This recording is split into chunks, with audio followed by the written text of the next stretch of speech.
દર્શક મિત્રો નમસ્કાર, હું એબી ચાવડા ખેતીવાડી ગ્રામ સેવક આપ સૌનું અમારી ખેડૂત મિત્ર યુટ્યુબ ચેનલમાં હાર્દિક સ્વાગત કરું છું। દર્શક મિત્રો, આપ સૌને જણાવી દઈએ કે ખેતીવાડી, બાગાયત, પશુપાલન વગેરે વિભાગોમાં આઈ ખેડૂત પોર્ટલ પર જે ઓનલાઈન અરજી લેવામાં આવે છે, આપ સૌ ખેડૂત ભાઈઓ માટે આ વિડીયોમાં અમે આપ સૌના જે પ્રશ્નો છે, જેમ કે જે તે ખેડૂતને ખેડૂત સિવાય સિલેક્ટ થઈ ગયું હોય, જે તે ખેડૂતે અરજી કરેલ હોય તો અરજીની પ્રિન્ટનો ઓપ્શન આવતો નથી, મોબાઈલ નંબર બંધ થઈ ગયેલો અથવા મોબાઈલ નંબર બદલવો હોય તો શું કરવું, ઉપરાંત અરજી કે પ્રોફાઇલમાં ખોટી જાતિ સિલેક્ટ થઈ ગઈ હોય વગેરે જેવા ટેકનિકલ પ્રશ્નો જે અરજી કરવા સંબંધિત એના સોલ્યુશન વિશે આ વિડીયોમાં આપણે સંપૂર્ણ માહિતી મેળવીશું। માટે વિડીયોને અંત સુધી જોવાનું ચૂકશો નહીં। એ પહેલા આપ સૌ દર્શક મિત્રોને જણાવી દઈએ કે ખેતીલક્ષી ખૂબ જ સાચી, સચોટ અને આધુનિક માહિતી મેળવવા માટે આપણી આ ખેડૂત મિત્ર ચેનલ સબસ્ક્રાઇબ કરવા વિનંતી। સબસ્ક્રાઇબ કર્યા બાદ દર્શક મિત્રો બાજુના બેલ આઇકન ઉપર ક્લિક કરી દેવું, જેથી અમારી ચેનલના નવા વિડીયોની નોટિફિકેશન આપ સૌના મોબાઈલમાં મળતી રહે। સાથે સાથે દર્શક મિત્રો, વિડીયો ગમે તો લાઈક કરજો અને વધુમાં વધુ ખેડૂત ભાઈઓને, પશુપાલકોને આ વિડીયો શેર કરવાનું એટલે કે મોકલવાનું ભૂલશો નહીં, જેથી આ વિડીયો સંબંધિત તમામ માહિતી જે તે ખેડૂત ભાઈઓ, પશુપાલકો સુધી પહોંચી જાય।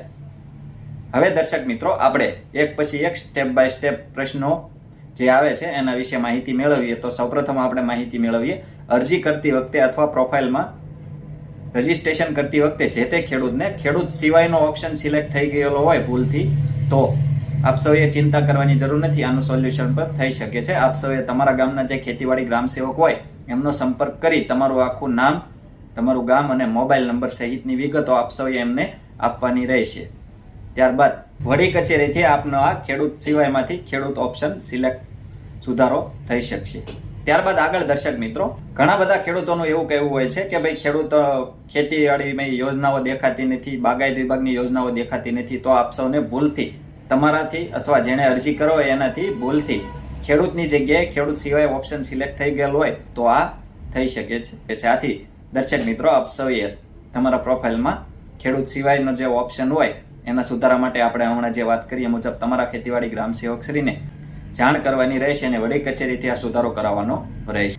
આગળ દર્શક મિત્રો, આપણે વાત કરીએ, જો કોઈ ખાતામાં એકથી વધારે ખેડૂત ખાતેદારના નામ હોય તો તમામ સભ્યોએ, જેટલા ખાતેદારના નામ હોય એ તમામ ખાતેદારોએ અલગ અલગ રજીસ્ટ્રેશન કરવાનું રહેશે। માનો કે કોઈ એક ખાતામાં 5 નામ છે તો એક પહેલા વ્યક્તિ પોતાનું રજીસ્ટ્રેશન કરી જે તે યોજનામાં ફોર્મ ભરે, ત્યારબાદ અન્ય વ્યક્તિએ પોતાનું રજીસ્ટ્રેશન કરી બીજા અન્ય ઘટકમાં તેઓ અરજી કરી શકશે। ઉપરાંત દર્શક મિત્રો, જો કોઈ ખેડૂત એકથી વધુ જગ્યાએ જમીન ધરાવતા હોય તો તેઓ કોઈ પણ એક ઘટકમાં એક જ વાર અરજી કરી શકશે। માનો કે કોઈ ખેડૂતના એક કરતા વધારે ખાતા છે અને તેઓને એમ છે કે ભાઈ હું 2 ખાતામાં પાઇપલાઇનની અરજી કરી દઉં, તો એવું નહીં થઈ શકે। જે તે લાભાર્થી અરજદાર એનો આધાર કાર્ડ જે તે યોજનામાં એક જ વાર ઉપયોગ થઈ શકશે। આગળ દર્શક મિત્રો, જે તે ખેડૂતને ભૂલથી બીજો મોબાઈલ નંબર રજીસ્ટ્રેશન થઈ ગયું હોય અથવા જે તે મોબાઈલ નંબર ગયા વર્ષે અથવા અત્યારે લોગિન રજીસ્ટ્રેશન કર્યું હોય પણ એ મોબાઈલ નંબર બંધ થઈ ગયો હોય તો એ અપડેટ કરવા માટે શું કરવું, તો એના વિશે આપણે માહિતી મેળવીએ। તો ટૂંક સમયમાં આઈ ખેડૂત પોર્ટલ પર મોબાઈલ નંબર અપડેટ કરવાનો ઓપ્શન આવી જશે, જેમાં જે તે ખેડૂત ભાઈઓ પોતાનો મોબાઈલ નંબર અપડેટ કરી શકશે। જેમાં જૂનો મોબાઈલ નંબર આપ સૌએ જે નાખેલ હશે એમાં ઓટીપી જશે અને ત્યારબાદ નવો મોબાઈલ નંબર આપ સૌએ જે એડ કરવાનો હોય એમાં ઓટીપી જશે અને આપ સૌ મોબાઈલ નંબર અપડેટ કરી શકો છો। ત્યારબાદ મોબાઈલ નંબરમાં જો આપ સૌએ જે લોગિન કર્યું હોય, નોંધણી કરી હોય, મોબાઈલ નંબર બંધ થઈ ગયેલો હોય અથવા તમારી પાસે ન હોય તો એવા વિકલ્પમાં આપ સૌએ તમારા જે તે ગ્રામ સેવકને જાણ કરવાની રહેશે અને વડી કચેરીથી આનો સુધારો કરાવવાનો। નવી નોંધણી કરાવવા માટે આધાર પુરાવા કયા કયા જોઈએ એના વિશે આપણે વાત કરીએ તો જે તે ખેડૂતનું આધાર કાર્ડ અને આધાર કાર્ડમાં લિંક હોય એ મોબાઈલ નંબર આપ સૌએ સાથે રાખી નોંધણી કરવાની।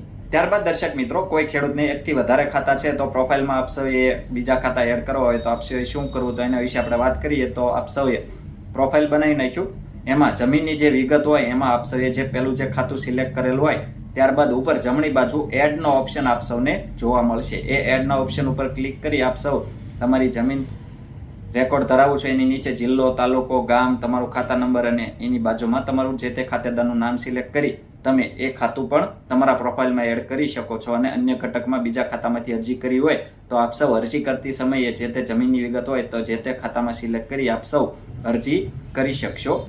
આગળ દર્શક મિત્રો, જે તે ખેડૂતને પોતાના પ્રોફાઇલમાં જાતિમાં ભૂલ થયેલ હોય, અન્ય જાતિ સિલેક્ટ થયેલ હોય અથવા અરજીમાં અન્ય જાતિ સિલેક્ટ થયેલ હોય તો તેઓએ તમારા ગામના ખેતીવાડી ગ્રામ સેવક શ્રીને અરજી રજૂ કરવાની રહેશે અને તમારા ગામના ખેતીવાડી ગ્રામ સેવક શ્રી દ્વારા વડી કચેરીએ આ વિગત મોકલી એમાં સુધારો વધારો કરી આપવામાં આવશે.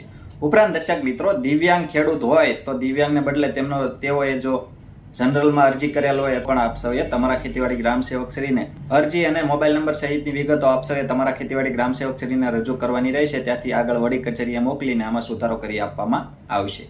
આગળ દર્શક મિત્રો, જે કોઈ ખેડૂત ગુજરાત બહાર રહેતા હોય, એમને ગુજરાતમાં જમીન હોય પણ એમનું બેંક એકાઉન્ટ બહારનું હોય તો અહીંયા આગળ આ ખેડૂતમાં અત્યારે આપ સૌને દેખાશે નહીં, સિલેક્ટ થશે નહીં. તો આપ સૌએ તમારા ખેતીવાડી ગ્રામ સેવક શ્રીને જે તે બેંકની વિગતો આપવાની રહેશે. ત્યાંથી વડી કચેરીએ ટેકનિકલ ટીમને એની માહિતી આપવામાં આવશે અને જે તે બેંક એડ કરી આપવામાં આવશે.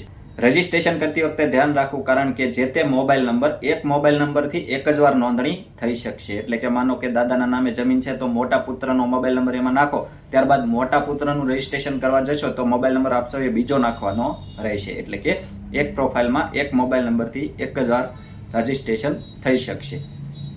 એટલે આપ સૌએ રજીસ્ટ્રેશન કરવા માટે અલગ અલગ મોબાઈલ નંબરનો ઉપયોગ કરવાનો રહેશે.